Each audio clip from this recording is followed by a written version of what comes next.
உயிரோடு தமிழோடு இணைந்திருக்கிறீர்கள். ILC தமிழ். உயிரோடு தமிழில் அன்பர்களே, இலக்கின் சிந்தனை வாராந்த இலக்கு இணைய இதழில் பிரசுரிக்கப்படும் ஆசிரியர் தலையங்கம், அதனுடைய விளக்கத்தை உயிரோடு தமிழ் உறவுக்கு வாரந்தோறும் எடுத்து வரும் நிகழ்ச்சியாக இலக்கின் சிந்தனை இடம்பெறுகின்றது.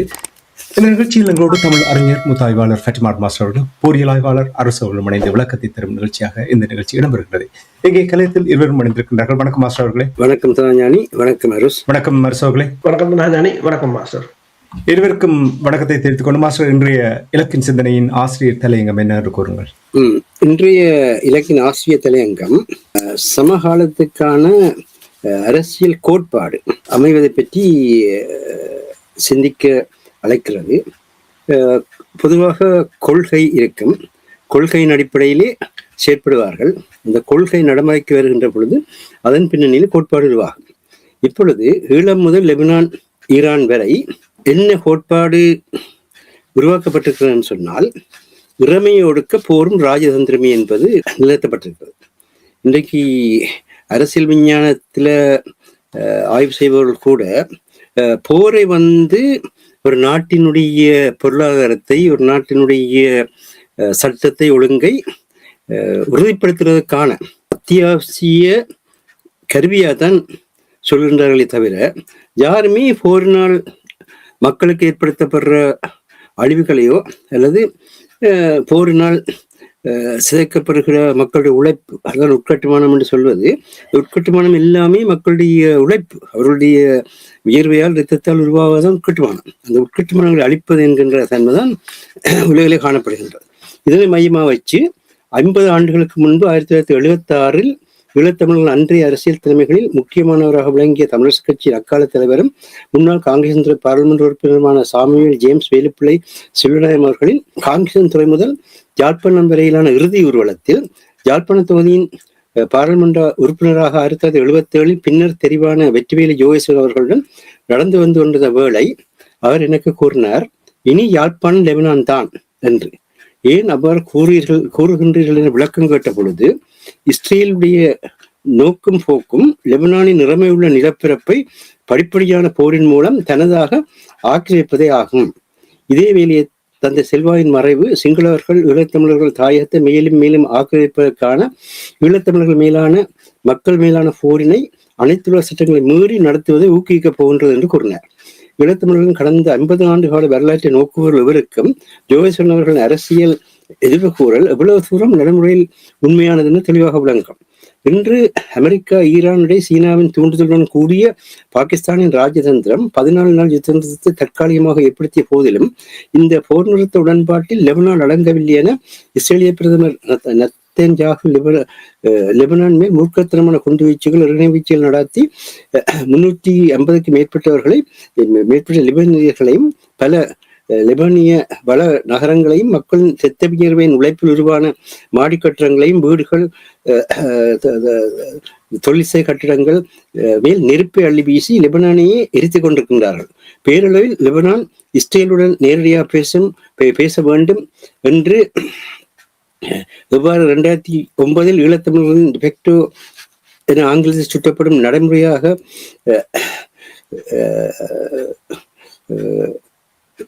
ஈழத்தமிழர்களின் யாழ்ப்பாண வன்னி அரசியல் நிலப்பரப்பில் இருந்த அனைத்து உட்கட்டுமானங்களையும் இவ்வாறு தொடர்ச்சியாக குண்டுவீச்சுகள், எறிகணை வீச்சுகள் மூலம் தாக்கி அளித்து மக்களை நிர்வாணப்படுத்தி அனைத்து விதமான மனித சித்திரவதைகளையும் போரற்ற சூனிய பிரதேசம் என தானே அறிவித்த பாதுகாப்பு பிரதேசங்களுக்கு மக்களை வரவழைத்து இன அழிப்பு செய்து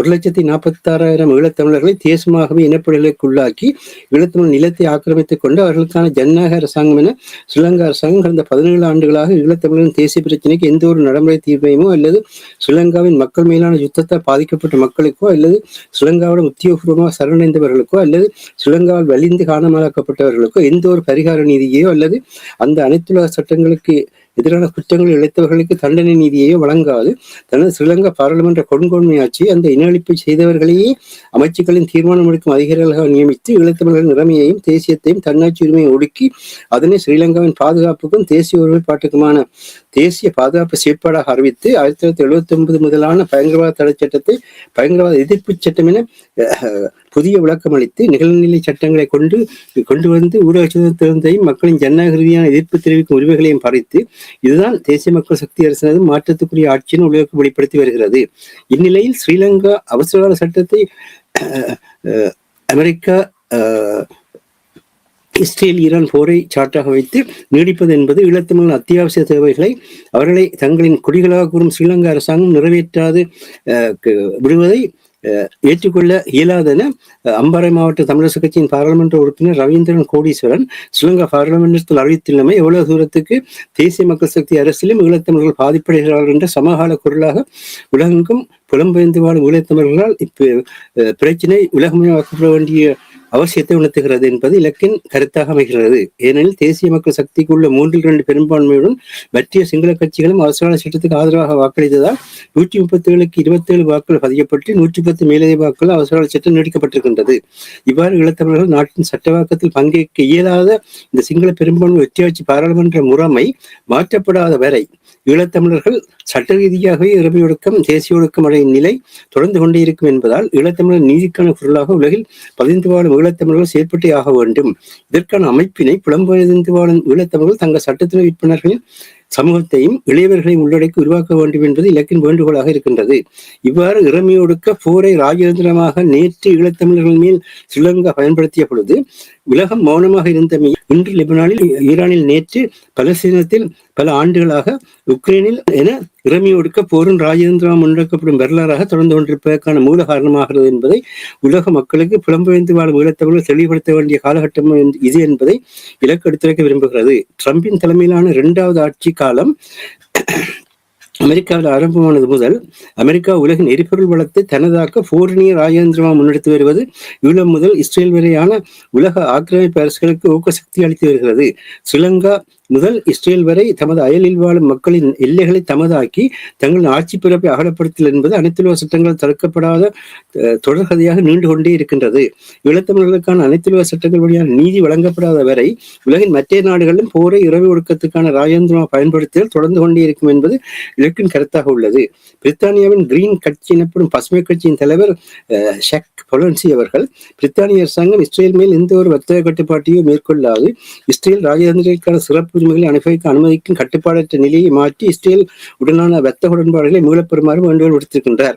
இப்படியான ஒரு வேண்டுகோளை பிரித்தானிய தமிழர்களின் அரசியல் செயற்பாட்டாளர்களால் ஏன் விடுக்க இயலவில்லை என்பதே இலக்கின் இவ்வாறு கேள்வியாக உள்ளது. ஊடகவியலாளர்கள் உள்ளதை உள்ளபடி வெளிப்படுத்தும் பொறுப்பினையை செய்யும் கடப்பாடு உள்ளவர்கள். ஆனால் சில அரசியல் செயற்பாட்டாளர்கள் தீர்வுகளையும் நீங்களே காண வேண்டும் என அவர்களும் பொறுப்பு கூறுவன கருத்து தெரிவித்து நடைமுறை யதார்த்தத்தை வெளிப்படுத்தும் பொறுப்பிலிருந்து விலகி அரசியல் செய்ய சொல்வது அவ்வாறு கூறுவவர்கள் அரசியல் அறிவின் வறுமையை காண்பிக்கின்றது என்பது இலக்கின் கருத்தாக உள்ளது.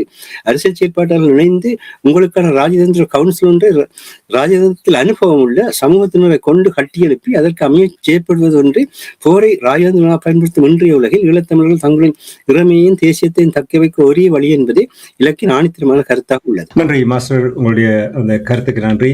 இப்ப நீங்கள் அந்த இறமையோடுக்குன்ற முயற்சிகள் தொடர்பாக நீங்கள் கூறும் பொழுது லெபனான் தொடர்பாக நீங்கள் கூறினீர்கள். ஒரு இறமை உள்ள அந்த நாடு எவ்வாறு இஸ்ரேல் தன்னுடைய ஆதிக்கத்தை செலுத்துகின்றது, அதே போல் தான் ராஜபக்ஷாக்களும் அந்த தங்களுடைய ஆதிக்கத்தை ஈழத்தமிழர்கள் மீது, இறமை உள்ள ஈழத்தமிழர்கள் மீது கொத்து கொத்தாக குண்டோலை போட்டு கொண்டொழித்தார்கள்.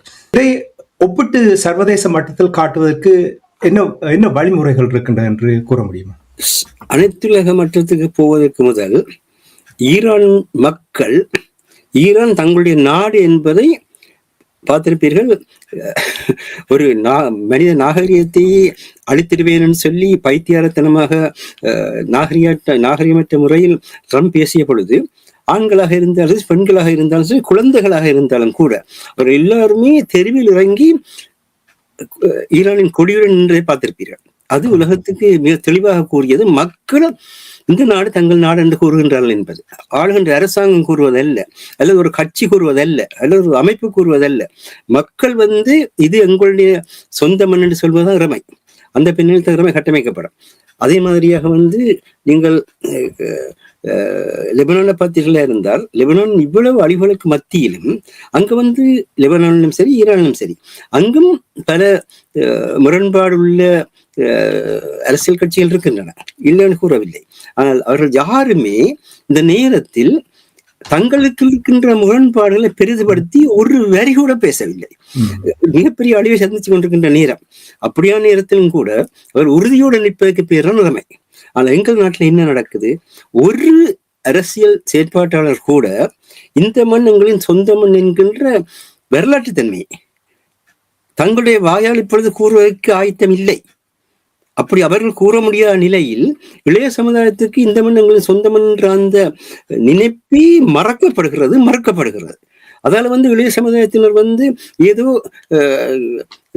ஆயுத குழுக்கள் வந்து சிங்கள அரசாங்கத்தில் முரண்பட்டதன் காரணமாக தங்களுடைய இந்த கஷ்டமான வாழ்வு வந்து என்ற ஒரு கருத்தியலை கொண்டு போய் பார்க்கின்றோம். இது நாங்களே எங்களை அழித்துக் கொள்கின்ற செயற்பாடு. ஆனால் இதன் காரணத்தை தான் இவ்விதமாக நாங்கள் செய்வதன் மூலமாகத்தான் இந்த தேசியம் என்பது என்றால் என்ன, இறைமை என்பது இந்த மன்னங்களின் சொந்த மண் என்பதை நாங்கள் வெளிப்படுத்துகிற தன்மை என்று சொல்கின்ற பொழுது தேசியம் என்றால் என்ன? எங்களுடைய முன்னோர்களுடைய அர்ப்பணிப்புகளின் வழியாக நாங்கள் வாழ்ந்து கொண்டிருக்கின்றோம். ஆன காரணத்தில் எங்களுடைய முன்னோர்கள் எந்த உயர்ந்த நோக்கங்களுக்காக அந்த அர்ப்பணிப்புகளை செய்தார்களோ அந்த உயர்ந்த நோக்கங்களை செயல்படுத்த வேண்டிய பொறுப்புள்ளவர்களாக இருக்கின்றோம். இதுதான் தேசியம். எங்களுடைய முன்னோர்கள் தங்களுடைய உயிரை அர்ப்பணித்த, எங்களுடைய வாழ்வை அர்ப்பணித்த அந்த அர்ப்பணிப்பை எல்லா மனிதனுக்கும் ஒரு குறிக்கப்பட்ட கால எல்லையில் தான் இந்த உலகத்தில் இருக்கிறது என்று எல்லோருக்கும் தெரிந்த விடயம். அது இயற்கையினுடைய மாற்ற முடியாத நிபந்தனையும் கூட.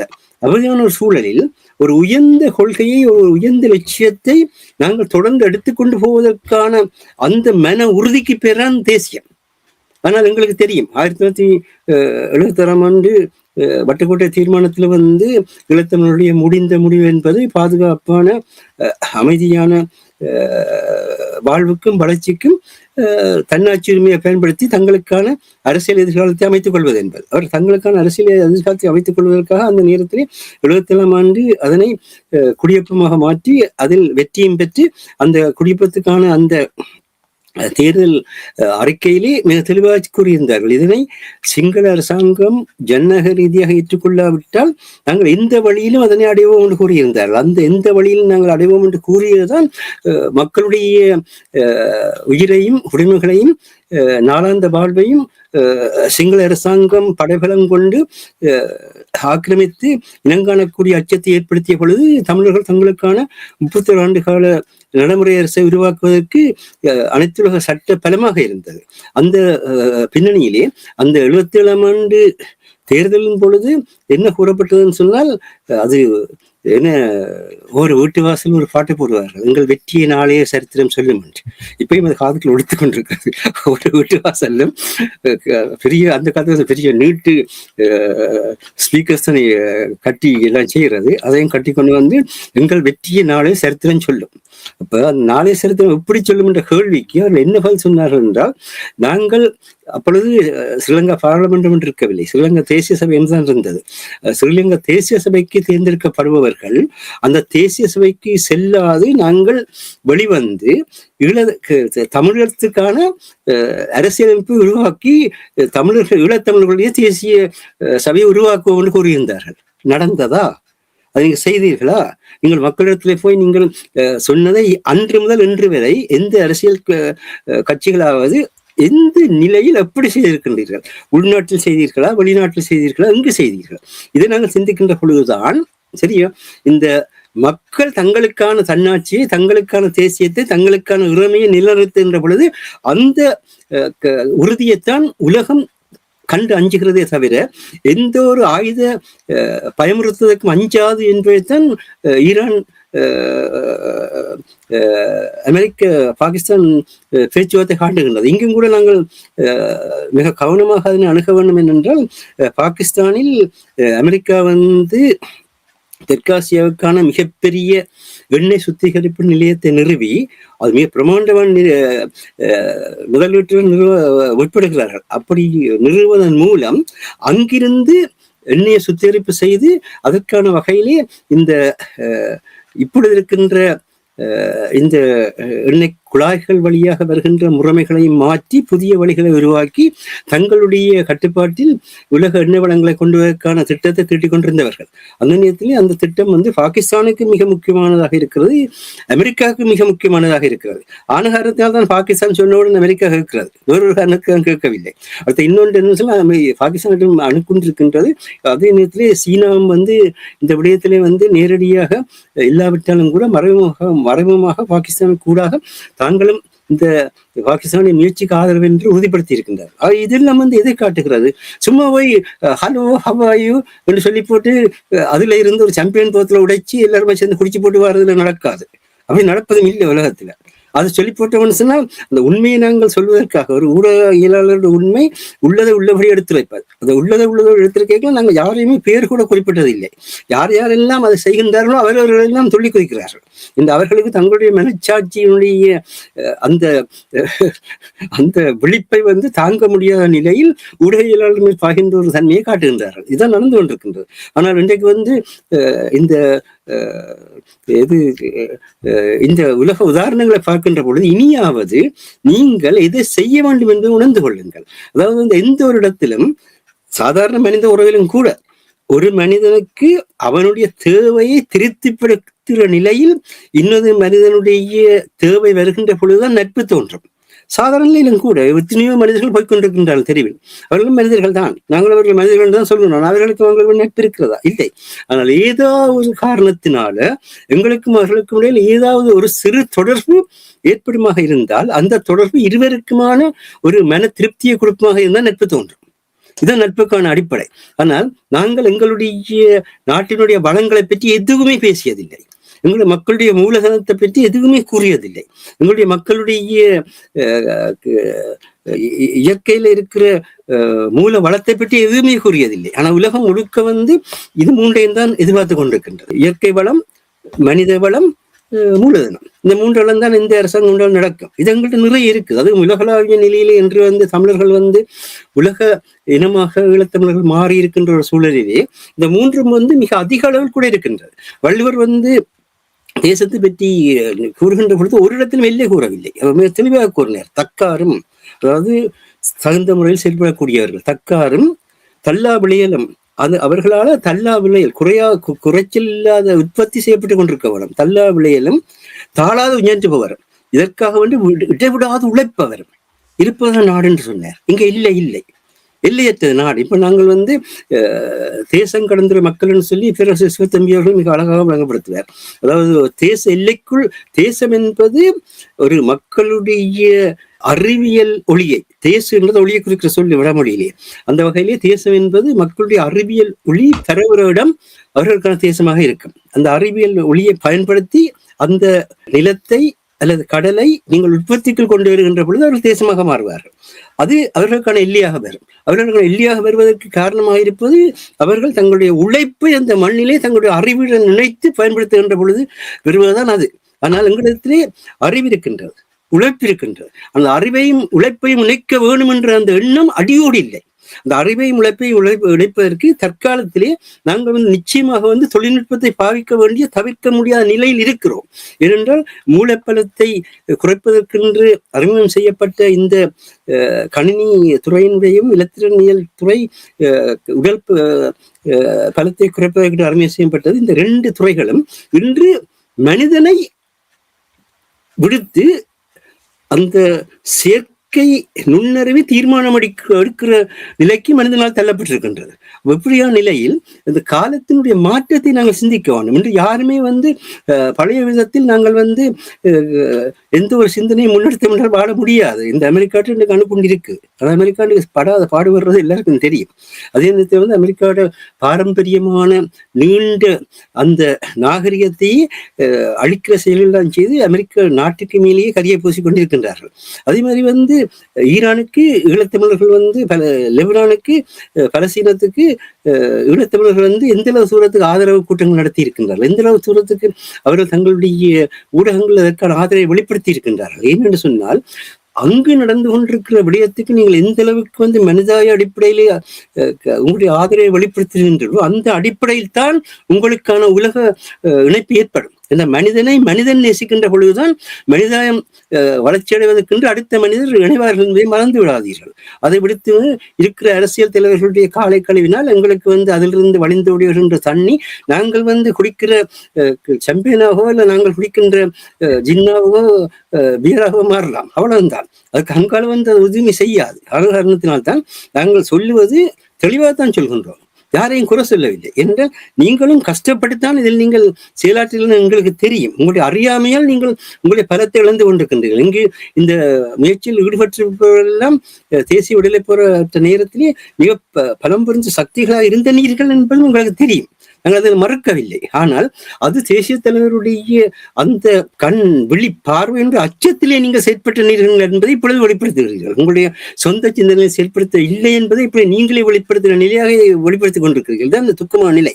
அவை உண்மையை பேசுவதுதான் ஒரு ஊடகவியலாளர் தன்மை. ஆனால் நீங்கள் கேட்ட கேள்விக்கான பதில் என்னென்று சொன்னால், ஊடகம் அந்த மண்ணில் இருக்கிற யதார்த்தத்தை, அதாவது உள்ளதை உள்ளபடி வெளிப்படுத்துகின்ற பொழுதுதான் அந்த மண்ணுடைய மக்கள் தங்களுக்கான எதிர்காலத்தை அமைப்பார்கள் என்பதற்காக தான் நாங்கள் செய்து கொண்டிருக்கின்றோம் என்பதையும் இந்த இடத்தில் கூற வேண்டியிருக்கின்றது. நன்றி மாஸ்டர்.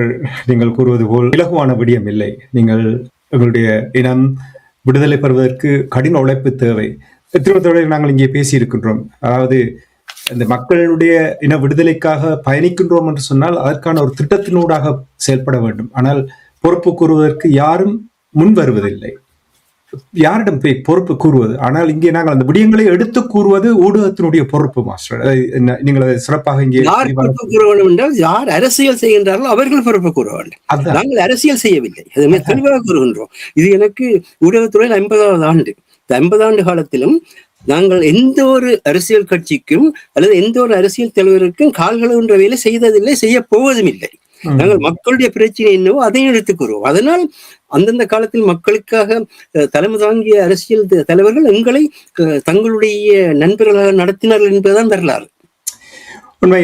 அதே நேரத்தில் அமைப்பு என்று உருவாகி அந்த அமைப்பு அரசியல் ரீதியாக செயல்படுவதற்காக உருவாக்கப்பட்டது என்று சொன்னால் அவர்கள் அந்த பொறுப்பை எடுத்து அந்த பொறுப்பை மக்களிடம் கூற வேண்டும். என்ன செய்திருக்கின்றோம், எப்படி செய்திருக்கின்றோம். நாங்கள் ஊடகத்தில் இருப்பவர்கள் இதைத்தான் செய்ய முடியும். அந்த விடயங்கள் நல்ல விடயங்கள். எந்த துறையில் நாங்கள் சின்ன வயசிலிருந்து பயிற்சி பெறுறோமோ, அந்த பயிற்சி என்பது பயிற்றுவித்தல் என்று சொல்லும் தமிழ். எந்த துறையில் பயிற்சி பெறுறோமோ அந்த துறையில் தான் எங்களுக்கு அனுபவம் இருக்கும்.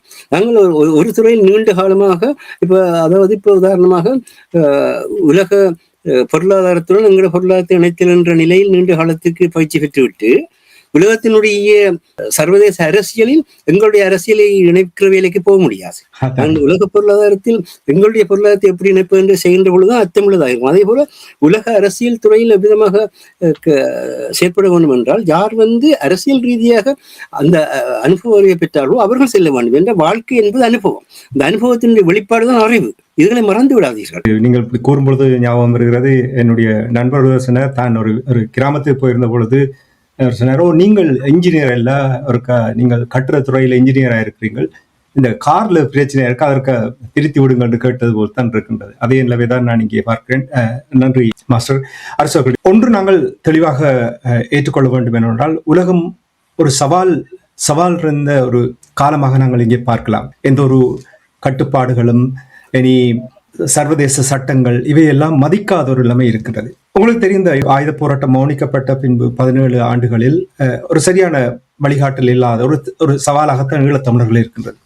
மாறி வந்திருக்கின்ற இந்த உலகத்தில் ஈழத்தமிழர்களுக்கு நாங்கள் அமைப்புகள் தொடர்பாக அவர்களுடைய செயல்பாடுகள் தொடர்பாக கேள்விகளை எழுப்பும் பொழுது அவர்களுக்கும் ஒரு கடினமாகத்தானே இருக்கும். அதாவது இந்த உலகத்தில் ஜனநாயகம் இல்லாமல் போகின்றது, இறமை என்பதை கேள்விக்குறியாக்கப்படுகின்றது என்ற விடயங்களை இப்பொழுது மாஸ்டர்ஸ் கூறும் பொழுது அமைப்புகளும் கூட அவர்களை சரியான வழிக்கு செல்ல முடியாமல் இருக்கின்றதும் அவர்களுக்கு ஒரு சங்கடமான ஒரு நிலைமை இருக்கிறதை நீங்கள் பார்க்கிறீர்களா?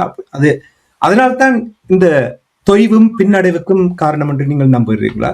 அது அவர்கள் பக்கத்திலும் ஒரு நியாயம் இருக்கின்ற என்று நீங்கள் கருதுகிறீர்களா? அதாவது அமைப்புகளிடம் தொய்வு இருக்கின்றது என்னென்று சொன்னால், ஒரு இப்ப ஈரான் போர்ல, ஈரான் அமெரிக்கா இஸ்ரேல் போர்ல பலசாலிகள் யார்? அமெரிக்கா. கிட்டத்தட்ட super power, best army. Trump சொல்றது சரி, பெஸ்டான ஆர்மி, பெஸ்டான நேவி, பெஸ்டான தரப்பட கடப்பட எல்லாம். 900 பில்லியன் பாதுகாப்பு செலவு ஒரு வருஷத்துக்கு. Iran 15 billion. ஆனால் யார் வென்றது? ஏனென்று சொன்னால் உங்களிடம் அதுக்குரிய என்னென்று சொன்னால் அங்கு ராணுவ அதிகாரிகள் அந்த துறை சார்ந்தவர்கள் முடிவெடுத்தார்கள். IRGC தன்னிச்சையாத்தான் இயங்கும். இங்கு ராணுவ ஜெனரல்களை வீட்டுக்கு அனுப்பிவிட்டு ட்ரம்பும் கடநிலை ஊழியர் 4 பேரும் முடிவெடுத்தார்கள். அதாவது இதை இன்னொருத்தர், அதாவது இந்த லாரி ஜோன்சன் எப்படி கூறினார் என்றால், நீங்கள் ஒரு சர்ஜரி செய்கிறீங்கள், சர்ஜன் இல்லாம ஒரு சர்ஜரி என்ன செய்றீங்கன்னு சொன்னா, சர்ஜரி செய்யறீங்க, ஒரு ஒருத்தருக்கு மேஜர் சர்ஜரி செய்யறீங்க, ஆனா அங்க சர்ஜனை இல்லை, அவரை வெளியில அனுப்பியாச்சு. அனுப்பி போட்டு 4 நர்ஸ் மேர் சர்ஜரி செய்தா அப்படி இருக்கும். அதே போலதான் இன்றைக்கு எந்த பெரிய பவரும் விழுந்தது என்று சொன்னால், அந்த துறையை நீங்கள் வடிவாக அதன் தாற்பயத்தை நீங்கள் படிக்காமல் விட்டதும், அதை அறிந்தவர்களை அதற்குள் உள்வாங்காமல் விட்டது. 4 பேர் சேர்ந்து கூட்டம் போட்டா, 4 பேர் சேர்ந்து அதுவும் ஒரு மக்களின் கொடியை களவெடுத்து அதையே தங்களோட கொடியாகவும் எடுத்து அமெரிக்காண்ட தீர்மானத்தை களவெடுத்து அதை தாங்கள் செய்த தீர்மானம் பொய்யும் புரட்டும் செய்யும் போது, அமெரிக்கா பொய்யும் புரட்டும் செய்தது கடைசியா என்ன நடந்தது? உண்மைதான் வென்றது. நெத்தனியாவு பொய்யையும் புரட்டையும் போட்டார், ஆட்சி மாற்றம் கையை கட்டிய தூரத்தில் இருக்கண்டு. ஆனால் கனவிலும் எட்டாத தூரத்தில் அது இருக்கண்டு போனாப்புறதான் தெரிஞ்சது, வெளியேறிட்டாங்க. அதை கனவு கூட காண முடியாது என்ற ஒரு நிலை. அதுக்கு பின்னால எத்தனையோ சக்திகள் இருக்கின்றன. இப்ப நீங்கள் பாருங்கள், ஈரானை பொறுத்தவரையில் ஈரான் சீனாவுடன் நட்பாக இருக்கிறது, ரஷ்யாவுடன் நட்பாக இருக்கின்றது, இன்றைக்கு ஸ்பெயினுடன் அது நட்பாக இருக்கின்றது, பிரான்ஸ் ஒரு நல்லதை செய்ய வரைக்கும் பிரான்சுடன் அது நட்பாக இருக்கின்றது, ஏன் அமெரிக்காவுடன் கூட அது நட்பாக இருக்கின்றது.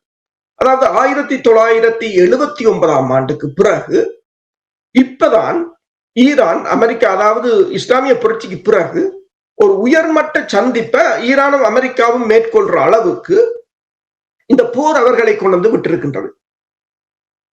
இப்ப நீங்கள் கேட்டது போல இந்த அமைப்புகளின் தோல்வி தொய்வுகளுக்கு என்ன காரணம் என்று சொன்னால், அவர்களிடம் எந்தவித நிபுணத்துவம் கிடையாது, மற்றது நிபுணத்துவம் உள்ளவர்களை உள்வாங்குவது கிடையாது, மற்றவர்களுக்கு எடுத்த உடனே பயம்.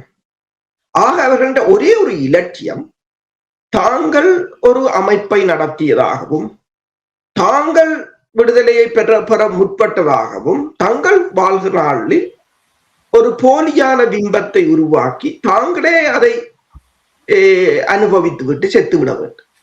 அவ்வளவுதான். அது மக்களுக்கு தெரியும். நீங்கள் இப்ப பார்க்க போனால், இப்ப மக்கள் இப்ப மாஸ்டர் கூறியது போல, ஏன் ஊடகவியலாளர் மீது பாய்கிறார்கள்? அது மிகப்பெரிய ஒரு ஆச்சரியம். என்றால் ஊடகத்துறை தனது பணியை சரியாகவே செய்து கொண்டிருக்கின்றது. நீங்கள் பாருங்கள், இன்றைக்கு ட்ரம்ப் எரிஞ்சு விழுகிறார் யார்? CNN மீது, வால் ஸ்ட்ரீட் ஜேர்னல் மீது. ஏன்? உண்மையை சொல்றாங்க. முடியணும்னா திட்டித்து இருக்கிறாங்க, கேடு கட்ட வார்த்தையாலே எல்லாம் திட்டுறாரு CNN எல்லாம். வழக்கு போடுவன் என்று சொல்லிவிட்டார். வழக்கு போடுவன், ஃபேக் நியூஸ் என்றெல்லாம் சொல்லுகிறார். அவங்களா செய்யவில்லை, அவங்க தங்கள் கடமையை செய்கிறார்கள்.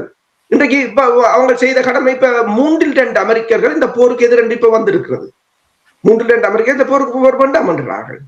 ஒரு நாடு தவறுதலாக போகும்போது, ஒரு நாட்டின் வெளிவார கொள்கை தவறாக போகும்போது, ஒரு நாட்டை இன்னொரு நாடு அந்த நாட்டின் வெளிவார கொள்கையை ஹைஜாக் பண்ணி தனது நலனுக்காக அந்த நாட்டை தவறாக வழிநடத்தும் போது, அதை மக்களுக்கு கொண்டு செல்ல வேண்டியது ஊடகத்தின் பங்கு. அதை சரியாகவே அமெரிக்க ஊடகங்கள் செய்து கொண்டிருக்கின்றன. அதே போல தமிழீழத்தை பொறுத்தவரையிலும் எங்களிடம் இருந்த தேசிய ஊடகம் வியாபாரிகளால் கையகப்படுத்தப்பட்டாலும் மீண்டும் நாங்கள் எழுவோம் என்று நாங்கள் இதை உண்மையாக சொல்வது பலருக்கும் மிகப்பெரிய பிரச்சனைகளை கொடுத்துக் கொண்டிருக்கிறது. ஏன்னா போலிகளை இனங்காட்டுகிறார்கள். இதுதான் போலி, இதுதான் உண்மை, இதுதான் என்று சொல்லும் போது ஜீரணிக்க முடியாத ஒரு தன்மையாக இருக்கு. நீங்கள் சொன்னது போல தொய்வு நிலைக்கு அவர்களுடைய இயலாமை, அதாவது அவர்களை குறை கூற முடியாது என்று நாங்கள் ஏற்றுக்கொள்ள முடியாது. ஒரு சர்ஜனை வெளியில் அனுப்பி போட்டு நீங்கள் ஆபரேஷனுக்கு போனது ஆற்று தவறு. உயிர் போன பிறகு இது உங்களோட வீட்டு பிரச்சனை இல்லை, நாளைக்கு நீங்கள் தீர்த்துக்கொள். இது ஒரு தேசியத்தின் பிரச்சனை. தேசியத்தின் பிரச்சனைக்கு நீங்கள் வந்து விளையாட முடியாது. நாளைக்கு கேள்வி வரலாறு, இது வரலாறு பதிவு ஒரு குடும்பத்தின் பிரச்சனையை வரலாறு ஒரு நாளும் பதிவு செய்ய, இது ஒரு தேசிய பிரச்சனை. அதை கூட அறியாமல் ஆளுக்கால் சேரடிச்சு கொண்டு இப்ப என்னன்னு சொன்னால், ஒரு உங்களிடம் இப்ப ஈரானை பாருங்கள், ஈரானுக்கு என்ன கிடைக்கிறது? அதுன்ற இயற்கை வளம், அதை சரியாக பயன்படுது. ஹார்மூஸ் வந்து அதுக்கு கிடைத்த ஒரு கொடை. அந்த மலைகளும் அந்த நிலப்பரப்பும் அவர்களுக்கு கிடைத்த ஒரு கொடை. அதுதான் அந்த போரை வெற்றி கொள்ள வைக்கின்றது. கடற்படை தேவையில்லை, வான்படை தேவையில்லை. ஆனால் எங்களிடம் உணவு வளங்கள் இருக்கின்றன. எல்லாவற்றையும் கொண்டு போய் ஏன் வேறு நாடுகளுக்கு கொடுக்குறீங்க? இப்ப மாஸ்டர் சொன்னது போல இறமை உனக்கு நாங்கள் இந்தியாவுடைய தொப்புள் கொடி இல்லை. இந்தியா நட்பு நாடு, அமெரிக்கா நட்பு நாடு, அதே போலதான் பாகிஸ்தான் நட்பு நாடு, சீனாவின் நட்பு நாடு. நீங்கள் அதை உணர்கிறீர்களா என்றால் இல்லை. பிறகு அதாவது இப்ப அமெரிக்க மக்கள் இன்றைக்கு ஊடகங்களும் ட்ரம்புக்கு எதிராக நிக்கிறதுக்கு என்ன காரணம்? ஏன் ட்ரம்ப் ஏன் கெட்ட வார்த்தைகளால் அமெரிக்க ஊடகங்களை திட்டி தீர்க்கிறார்? ஏனென்று நேற்று பார ஸ்டேட்மெண்ட் என்ற ஒரு மிகப்பெரிய ஒரு பத்திரிகை சஞ்சிகை அது போட்டிருக்கிறது. அமெரிக்காண்ட கழுகு கீழே, அது முன் அட்டைப்படம், கழுகு கீழே விழுந்து கிடக்கிறது, அதன் முதுகில் அம்பு ஒன்று பாய்ந்திருக்கின்றது, ஓவர், கேம் ஓவர் என்று போட்டிருக்கிறது. எல்லாரும் அட்டைப்படத்திலே போடுகிறார். ஏன்? தங்கள் நாட்டின் வெளிவார கொள்கை தவறாகிவிட்டது என்பதை அவர்கள் ஆவேசமாக சொல்கிறார்கள். ஒரு நாட்டுக்கு வெளிவார கொள்கை முக்கியம் என்றால் நண்பன் யார், பகைவன் யார் என்பதில் அதுதான் முக்கியமா. உங்கள் வெளிவார கொள்கை என்ன? இப்ப மாச சொன்னது போல உங்களுக்கு பிடிச்ச, உங்களுக்கு வசதியாக வாழக்கூடிய, உங்களுக்கு உங்களுக்கு பட்டாடை உங்களை போற்றக்கூடிய நாடுகளுக்கு கால கழுவுவது மாசம். அதான் அவங்களோட வெளிவார கொள்கை. சரி, அன்றைக்கு ஒரு நண்பர் கேட்டார், வெள்ளக்காரன் உடுப்பு என்ன? கோட்டும் சூட்டும். அவனுக்கு ஏன்னாப்பா வேட்டியை கட்டுறீங்க? இல்ல, அவன் உடுப்பையே மாத்தி வெள்ளக்காரனுக்கு வேட்டியை கட்டினா எங்களுக்கு விடுதலை தருமென்ற யாரும் உங்களுக்கு சொன்னது? அதுக்கெல்லாம் நேரத்தை மினக்கெடுத்தாம ஒரு 4 வார்த்தைய நீங்கள் அறிவுபூர்வம். இன்றைக்கு ஈரான் வென்றது என்ன? அவன் அறிவு. இன்றைக்கு ஸ்டாமர் ஆர்டர் போட்டிருக்கிறார், சாஹிட் 136 கில் பண்ணக்கூடிய ஏவுகணைகளை தயாரிக்கிற நிறுவனங்களை தேடித் திரிகிறார்கள். அவங்களோட டெக்னாலஜி நாங்களும் இருக்கிறோம் எல்லா தேசத்திலும். அதை உங்களோட தேசத்துக்காக ஒருங்கிணைக்க பாருங்கள், தமிழர்களுக்காக, ஏனைய நாடுகளுக்கு. ஸ்மார்ட் வேலை என்று சொல்றதும் ஹார்ட் வேலை என்று சொல்றதும் என்னென்று சொன்னால், நாங்கள் இன்னொரு தேசத்துக்காக வேலை செய்து கொண்டிருக்கிறது ஹார்ட் ஒர்க் என்று சொல்லலாம். ஸ்மார்ட் வேலை என்று சொன்னால் அந்த தேசங்களை எங்களுக்காக வேலை செய்ய வைப்பது. அதைத்தான் இன்றைக்கு ஈரான் செய்து கொண்டிருக்கிறது. ஈரான் என்று நீங்கள் சொல்லும்போது, இப்போ நீங்கள் அமைப்புகள் தொடர்பாக கூறும்பொழுது எனக்கு நல்ல ஞாபகம் இருக்கிற 20-25 ஆண்டுகளை நீங்கள் பின்னோக்கி பார்த்தால் எத்தனை அறிவுள்ளவர்கள்லாம் அந்த அமைப்பில் இருந்தார்கள். அவர்கள் எல்லோரும் விட்டு விலகி விட்டார்கள். ஏனென்றால் அவர்களால் இயங்க முடியாது. ஏனென்றால் ஒரு சிலர் தங்களுடைய கதிரையை வைத்திருப்பதற்காக அவர்களை தந்திரமாக வெளியில் அனுப்பிவிட்டார்கள். இது ஒரு வேதனையான விடயம். என்னவென்று சொன்னால், இப்ப நீங்கள் கூறினீர்கள், இது ஒரு விளையாட்டு கழகத்தினுடைய பிரச்சனை இல்லை, இது ஒட்டுமொத்த ஈழத்தமிழர்களுடைய பிரச்சனை என்று நீங்கள் கூறும்பொழுதுதான் இதை புரிந்து கொள்ள முடியாமல் இருக்கிறார்களா என்று சிந்திக்க தோன்றுகிறது. ஆனால் இப்ப நீங்கள் ஈரான் தொடர்பாக கூறும்பொழுது அரசர்களே பாருங்கள், இந்த ஹார்மூஸ் நீரிணை தொடர்பாக ஈரான் சிந்தித்திருக்கும் ஒன்று உங்களோடு நான் உரையாடும் பொழுது அடிக்கடி இதை யோசிப்பேன். அதாவது இப்பொழுது கட்டணம் செலுத்தித்தான் அங்கே கப்பல்கள் பயணிக்கலாம் என்று கொண்டு வரப்போகின்றார்கள். அதில் எந்த ஒரு மாற்று கருத்தும், அது எவ்வளவு கட்டணம் செலுத்த வேண்டும் தான் நிர்ணயிக்க போகிறார்கள். பாருங்கள், 48 ஆண்டுகளுக்கு பின்னர் எவ்வளவு அடக்குமுறைக்கும் ஒடுக்குமுறைகளுக்கும் வாழ்ந்த ஈரானிய மக்கள், ஈரானிய ரெஜீம், அவர்கள் கூறுகிற ரெஜீம் இப்படி ஒரு மாற்றத்தை காணும், இப்படி ஒரு வளர்ச்சியை காணும் என்று யாரும் கனவு கண்டிருக்க மாட்டார்கள். இது ஈழத்தமிழர்களுக்கு ஒரு நம்பிக்கையை கொடுக்கின்ற நிலைமை என்று நீங்கள் கருதுகிறீர்களா? இதனூடாக ஈழத்தமிழர்கள் இந்த நிலைமைகளை புரிந்து தங்கள் மத்தியில் ஒரு மாற்றத்தை கொண்டு வருவதற்கான நேரம் இப்பொழுது வந்திருக்கின்றன என்று நீங்கள் நம்புகிறீர்கள்? என்னென்று சொன்னால், நீங்கள் கூறியது போல 25 வருடங்களுக்கு முன்னர் எவ்வளவோ புத்திஜீவிகள் எவ்வளவோ பேர் அமைப்புக்காக இணைந்து செயற்பட்டார்கள். அப்போது விடுதலை ஒன்று நோக்கமாக இருந்தது. அதில் பயணித்தவர்கள் உயிரையும் தங்கள் தேசத்துக்காக விடுதலை கொடுக்க தயாராக இருந்தார்கள்.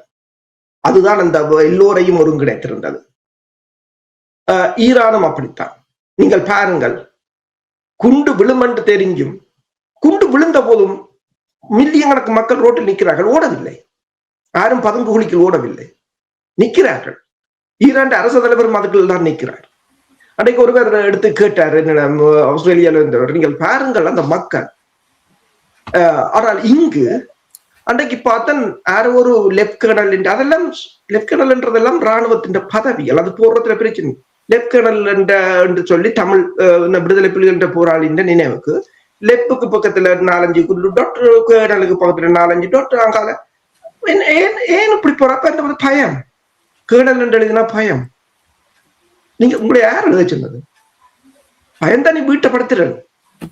உன்னை யார யாரோ கடிதம் போட்டு கூப்பிட்டது அப்படி. ஆனால் உலகத்தில் இருக்கிற சட்டங்களை கூட உங்களுக்கு புரிஞ்சு கொள்ள தெரியல.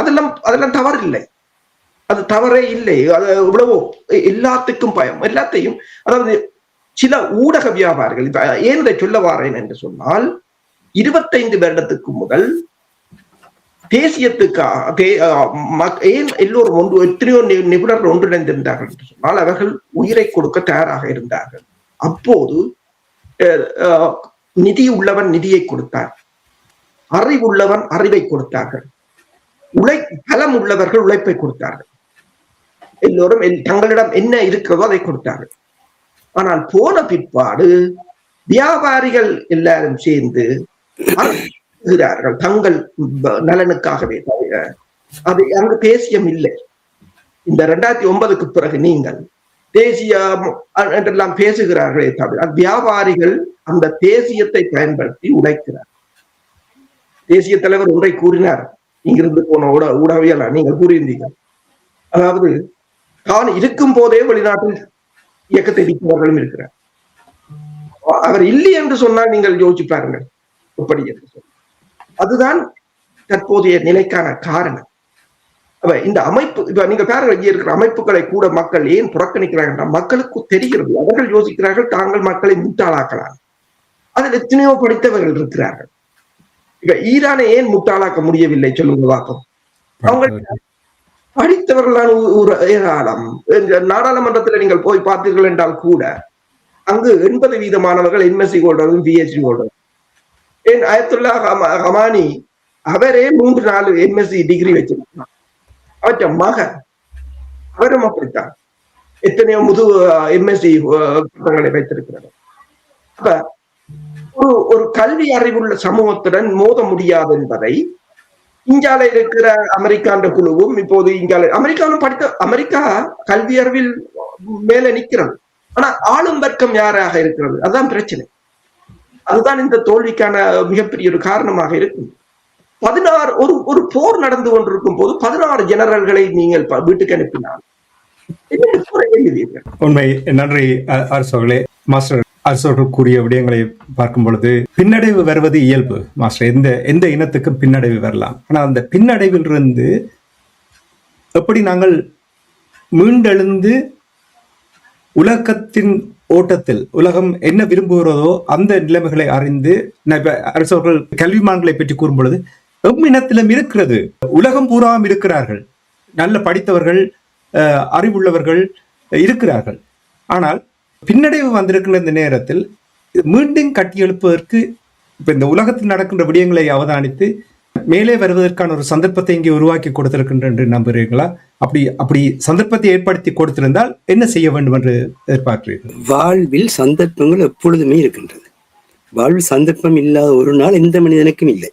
எல்லா மனிதனுக்கும் வாழ்வதற்கான ஆற்றலும் அதை அவன் சரியாக பயன்படுத்தினால் வாழ்வில் அவன் பாதுகாப்பான அமைதியான வளர்ச்சியை பெறுவதற்கான தன்மையில் இருக்கின்றன.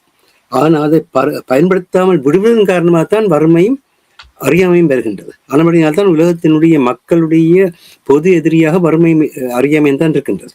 ஆனால் நாங்கள் வறுமையோ அறியாமையோ அகற்றுவதற்கு ஈழத்தமிழர்களுக்கு மத்தியில் கடந்த 17 ஆண்டுகளாக எதனை செய்தோம்? எந்த வறுமையை அகற்றியிருக்கின்றோம்? எந்த அறியாமையை அகற்றியிருக்கின்றோம்? அறியாமை எப்படி அகற்ற முடியும்? ஒரு இப்ப அருஷ் மிக அழகாக கூறினார். பல விடயங்களை அருஷ் என்று அற்புதமாக கூறியிருக்கின்றார். அதை கேட்பவர்கள் நிதானித்து கேட்பீர்கள் என்றால் உங்களுக்கு மிக பலத்த சிந்தனை மாற்றம் ஏற்படும். என்னன்னு சொன்னால், இந்த நாங்கள் எது நடக்கிறதோ நடந்து கொண்டிருக்கிறதோ, நடந்தது எங்களுக்கு அனுபவமா இருக்க வேண்டும்.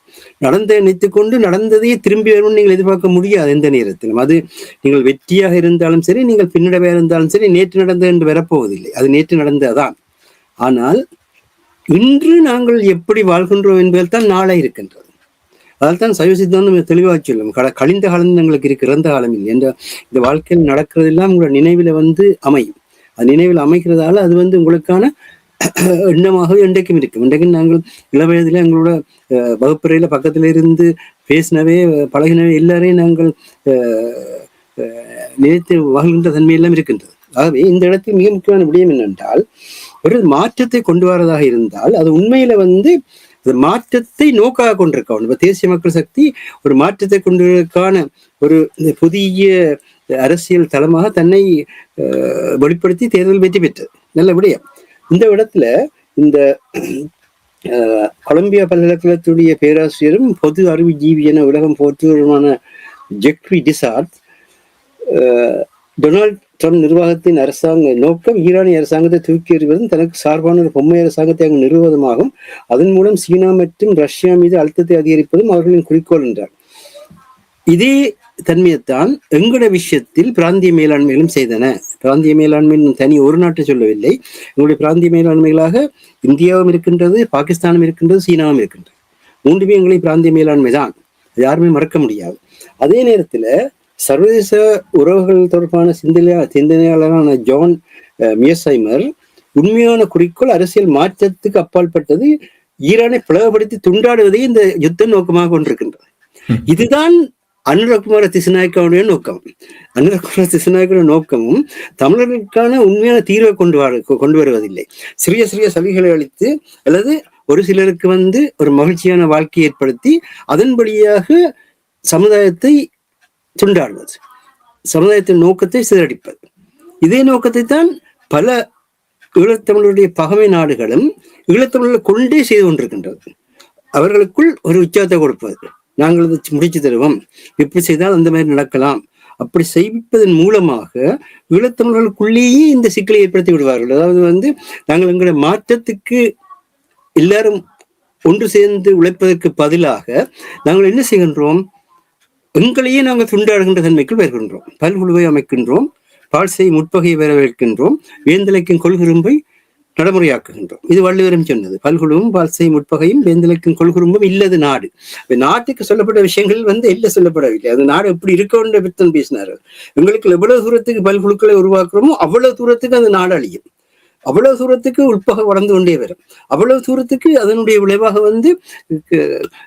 அரசனாலையும் அல்லது ஆட்சியாலேயும் கண்டறிய முடியாத குற்றங்கள் அதிகரித்து கொண்டு செல்லும். இதான் இன்றைக்கு உலகத்துல இன்றைக்கு உலகம் கிரிமினல் வேர்ல்டுன்னு சொல்றாங்க. அந்த அளவுக்கு அமெரிக்காவே இந்த கிரிமினல் வேர்ல்டா நிக்குது. உலகத்தினுடைய சட்டங்கள் எல்லாத்தையுமே தூக்கி எறிச்சு. இன்றைக்கு உலகம் ஒரு குற்றவியல் உலகமாக மாறிவிட்டது. அந்த குற்றவியல் உலகத்துல என்னுடைய தேவைக்காக எதையும் செய்யலாம் என்ற ஒரு நினைப்பில் வருகிறது. இதன் காரணமாக தான் இன்று காலை, இது ஆசிரியர் சங்கத்தில் எழுதவில்லை, ஆனால் அந்த காலையில் 14வது திருத்தந்தை போப் லியோ அவர்கள் உத்தியோகபூர்வமாக ஒரு அறிக்கையை வெளியிட்டார். அதிலே நான் ஆங்கிலத்திலேயே சொல்கின்றேன். Who is a disciple of Christ, the Prince of Peace, is never on the side of those who once wield the sword and today drop bombs. இவ்விதமாக தொடங்கின அந்த அறிக்கையில் peace which comes only from the patience, promotion of coexistence and dialogue among peoples என்ற அந்த கருத்தை வலியுறுத்தினார். அந்த வலியுறுத்தி, அதாவது உண்மையான அமைதி என்பது எப்பொழுதும் எங்களுக்கு மத்தியில் இருக்கின்ற இருப்புக்களை நாங்கள் புரிந்து ஏற்று நடப்பதில் இருக்கின்ற இருப்புகள் எல்லாம் ஒரே மாதிரியாக ஒரே தன்மையாக இருக்கும் என்று எதிர்பார்க்க முடியாது. அந்த கோஎக்ஸிஸ்டன்ஸா இருக்கிற அந்த எங்களுடன் இணைந்து வாழ்ந்து கொண்டிருக்கின்ற அந்த இருப்புகளை நாங்கள் எந்த அளவு தூரத்துக்கு நாங்கள் புரிந்து கொள்கின்றோம், எந்த அளவு தூரத்துக்கு அவர்களுக்கு எங்களை புரிய வைக்கின்றோம் என்ற பின்னணியில் தான் அந்த உரையாடலில் நாங்கள் செய்கின்ற பொழுதுதான் மக்களுக்கு இடையிலே அமைதி தோன்றும் என்பதை கூறியிருந்தார். இந்த இடத்தில் கூறிய விடயம் என்னவென்றால், அமெரிக்காவுடைய பாதுகாப்பு செயலாளர் பீட் ஹெசத் அவர்கள் என்ன கூறினார்கள் என்று சொன்னால், இந்த யுத்தம் புனித யுத்தம், இது இயேசுநாதருடைய பெயரால் நடக்கிறது என்று சொல்லி ஒரு கிறிஸ்தவ தேசியத்தை, அமெரிக்க சார்ந்த கிறிஸ்தவ தேசியத்தை அமெரிக்காவில் கட்டியெழுப்புகின்ற அரசியல் தந்திரத்தை செய்தார். இதே மாதிரித்தான் பல நாடுகள் மதத்தின் பெயராலவோ அல்லது ஒரு கட்சியின் பெயராலவோ ஒரு இயக்கத்தின் பெயராலவோ செய்வார்கள். இந்த தேசியவாதத்தை எப்படி கட்டியெழுப்ப உலகம் முழுக்க இருக்கிறார்கள். அப்ப அதற்காக உடனடியாவே சொன்னார். அதாவது அது மாத்திரம் இல்லை, ஒரு மிக மிக சுவாரஸ்யமான விஷயத்த சொன்னார். அதாவது இயேசுநாதர் சிலுவையில உயிர் நீத்த பெரிய வள்ளி அன்று இந்த F-15 விமானம் சுட்டு வீழ்த்தப்பட்டது, அது இயேசுநாதர் உயிர் கொடுத்ததுக்கு சமன் அப்படி சொல்லிக்கல மூன்றாம் நாள் இயேசுநாதர் கல்லறையிலிருந்து உயிர்த்த மாதிரி ஈஸ்டர் சண்டே அன்றைக்கு, அதாவது உயிர்ப்பிடி ஞாயிறு அன்றைக்கு அந்த மாலுமி மீட்கப்பட்டார். எப்படியாக மக்களை ஒரு உணர்ச்சி வசப்படுத்தி எப்படியாக மக்களை சிந்தனை மழுப்படிக்கம் செய்கிறது என்பதை இந்த பேச்சை தெளிவுபடுத்துகிறது. எதற்காக சொல்கின்றேன் என்றால், தயவு செய்து பௌத்தம் ஒரு மிக உன்னதமான ஒரு சமயம். உலகத்திலே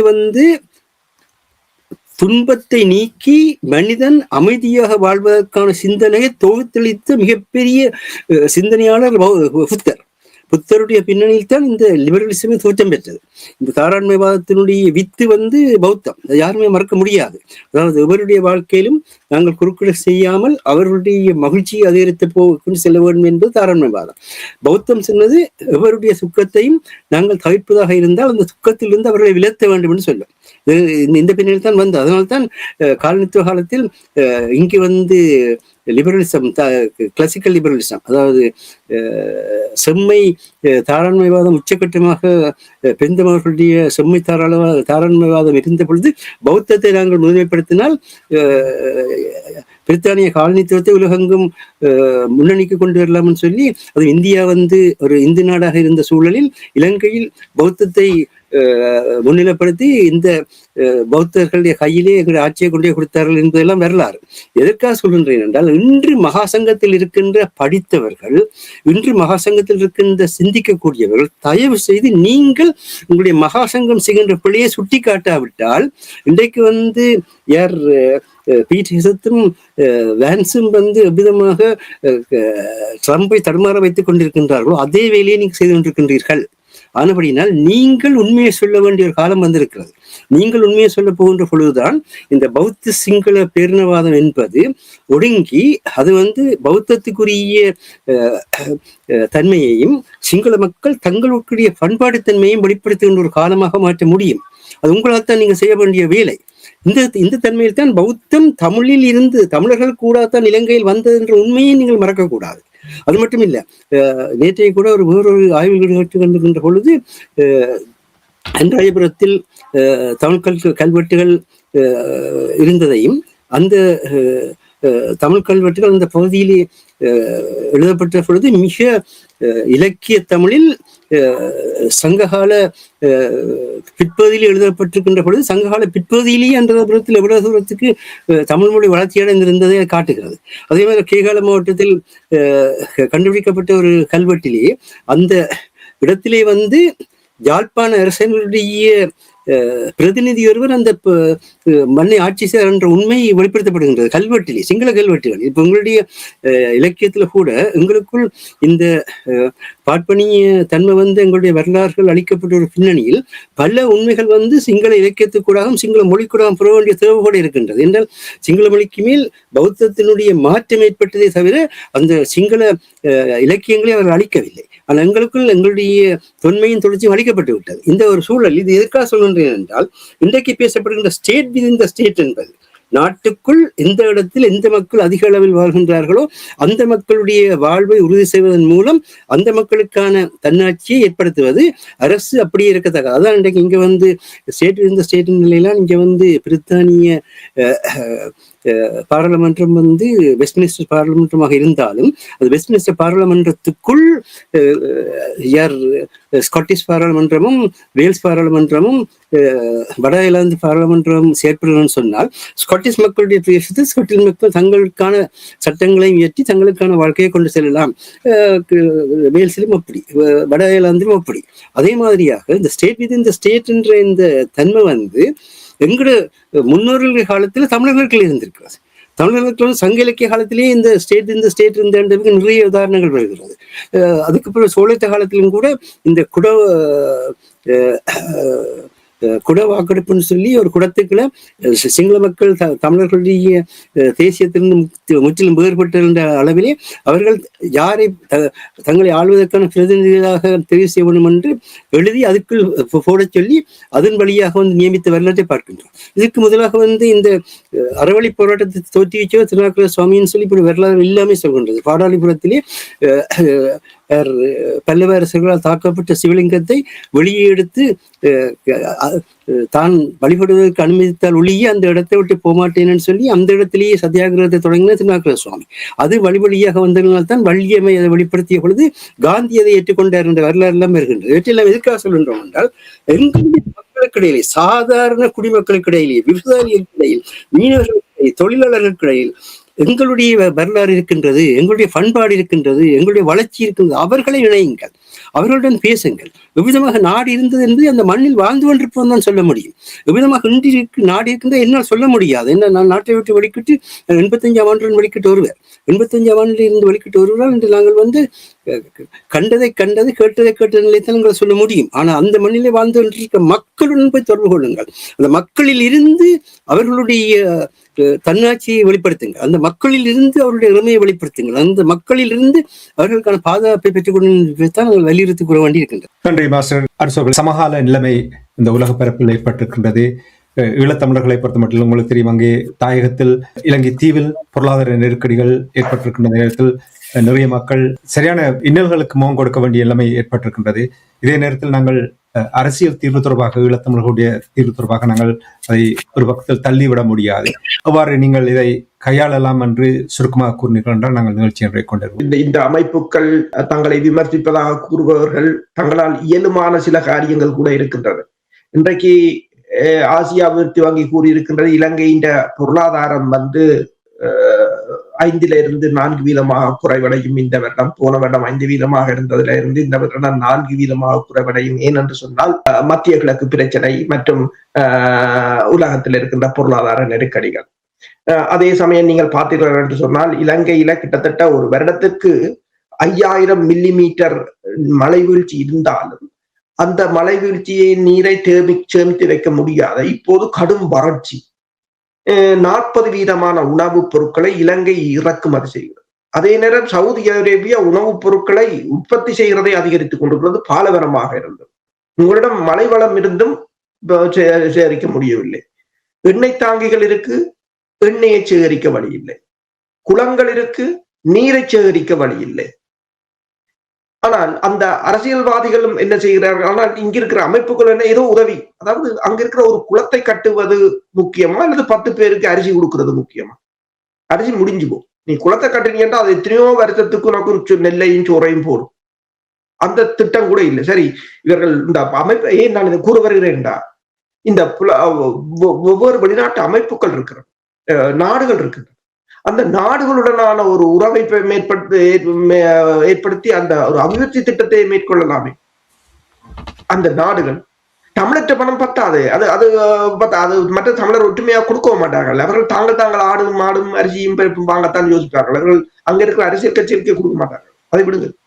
நீங்கள் இங்கிருக்கின்ற அமைப்பு, இங்கிருக்கின்ற நாடுகள் அல்லது ஐக்கிய நாடுகள் சபையின் நிறுவனங்களை பேசி அவர்களுக்கு வேட்டி கட்டி அளவு பார்ப்பதை விட்டு அவருடைய யதார்த்தமாக ஸ்மார்ட்டாக கதைச்சு 4 குளத்தையாவது நீங்கள் புனரமைத்து, அது தேச துரோகம் இல்லையே, அது ஒரு பிரச்சனை இல்லையே.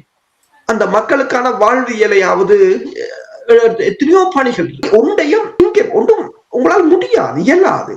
ஏனென்று சொன்னால் அதுதான் பிரச்சனை. உங்களால் அப்படி சிந்திக்க முடியாது. நீங்கள் ஒரு தேசத்துல சரி, இன்றைக்கு ஈரான் ஈரான் பேச்சுவார்த்தையாளர்கள் விமானத்தில் வருகிறார். அவர்கள அரசு தலைவர் விமானத்தை அழித்து விட்டார், வேறொரு விமானத்தில் தான் வருகிறார்.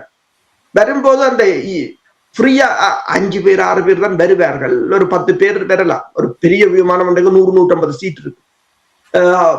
மிச்ச சீட்டுகள்ல என்ன, அந்த இறந்த குழந்தைகளோட படங்கள் வைத்திருக்கிற ஒவ்வொரு சீட்டிலும் அந்த இறந்த குழந்தைகளுடன் தான் வருகிறார்கள். இங்க செஞ்சோலையிலும் இறந்தார்கள் குழந்தைகள். இந்த காணாமல் போன தாய்மார்கள் இந்த ரோட்டில் கிடக்கிறார்கள். இந்த அமைப்புகள் திரும்பி பார்த்ததா? அவங்க பேச்சுவார்த்தைக்கு வரும்போது அந்த குழந்தைகளுடன் வருகிறார்கள். நீங்கள் அந்த காணாமல் போன தாய்மார் இது தொடர்பாக அமெரிக்கா கொண்டு வந்த தண்ட தீர்மானத்துக்கு பட்டு குஞ்சம் கட்டுற உங்களால அந்த தாய்மாரை ஒரு கடம் திரும்பி பார்த்திருக்கலாமே. உங்களுக்கு இவ்வளவோ வேலை இருக்கிறது. ஐக்கிய நாடுகள் சபையில போய் எழுதி ஒரு பேப்பர்ல கொண்டு போய் அங்கேயும் ஒரு அமைப்பு தான் அதை கையகப்படுத்தி வச்சிருக்காங்க. அவர்கள் தான் அதை வச்சிருக்கிறார். ஏனென்றால் இவ்வளவு ஒரு படிச்ச சமூகத்துக்கு ஐக்கிய நாடு சபையில இப்படி ஒரு அலுவலகத்தை திறந்து அங்கு வேலை பார்க்கறன்றது கூட ஒரு ஒற்றுமை இல்லை. யாரோ ஒருத்தன் ஒரு பிசினஸுக்கு வச்சுக்கான், அவனை பிடிச்சித்தான் உள்ளுக்கு போறது. உள்ளுக்கு போய்க்க ஒரு பேப்பர்ல எழுதி கொண்டு போறது. அங்க யாரு அதை வாசிக்கிறது, வாசி போட்டு 4 பேரை கொண்டு படம் எடுத்து போடுறது. அது ஜனத்துக்கு தெரியும். நான்கள் இதுல சொல்ல தேவையில்லை. ஆனால் ஜனத்துக்கு தெரியும். ஆனா ஊடகம் தன் பணியை சிறப்பாக செய்ய வேண்டும். அதுதான் எங்கட பிரச்சனை. நாங்களும் இந்த குற்றத்தில் ஒரு பங்காளிகளாக இருக்க முடியாது. இப்பொழுது மன்னார் கடலில் இருந்து எண்ணெய் எடுப்பதற்கான வேலைகள் ஆரம்பமாக இருக்கின்றது. இது அதற்கான டெண்டர்கள் கோரப்பட்டு கொண்டிருக்கிற நிலையில் இருக்கின்றது. அப்படியான ஒரு நிலையில் அதை ஒரு 3-4 பிரிவுகளாக செய்வதற்கான முயற்சிகள்லாம் நடைபெற்றுக் கொண்டிருக்கின்றது.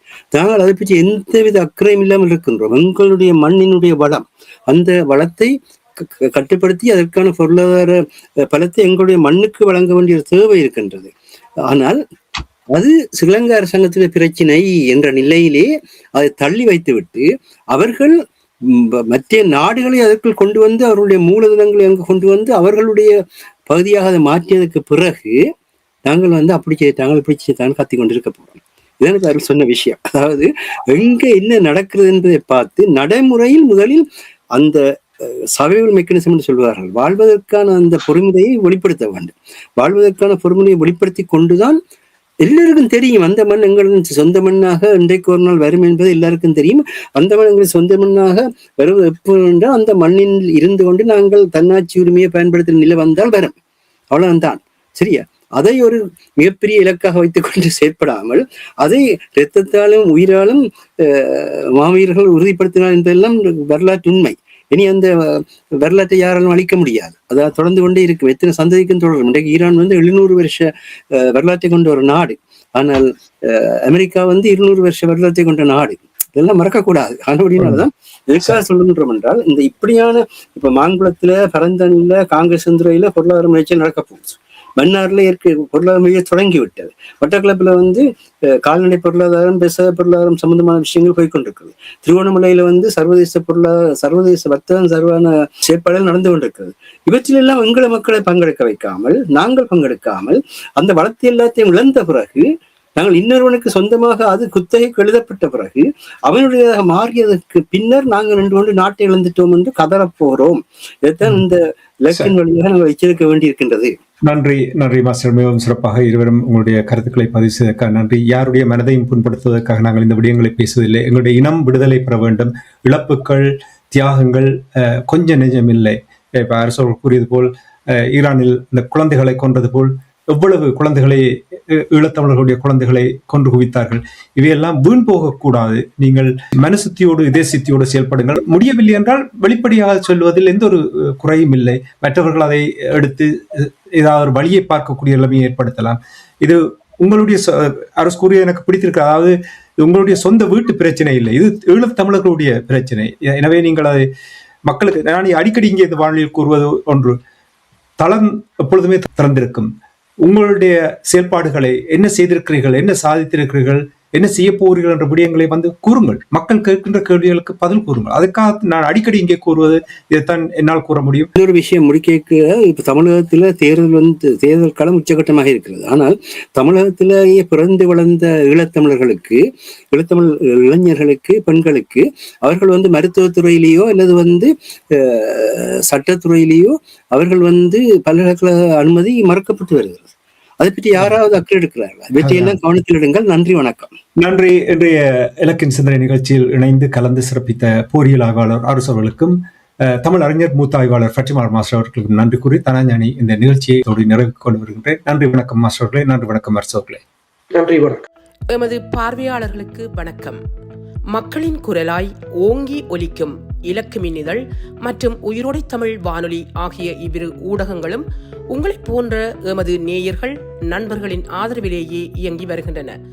மிக குறைந்த பலங்களுடன் பல இடர்கள் மற்றும் தடைகளை தாண்டி பயணிக்கும் எமது ஊடகங்களின் பணிகள் மேலும் வளர உங்களால் முடிந்த நிதி உதவியை வழங்கி இன்னும் காத்திரமான செயற்பாடுகளை முன்னெடுக்க உதவுமாறு மிகவும் பணிவன்புடன் வேண்டி நிற்கின்றோம்.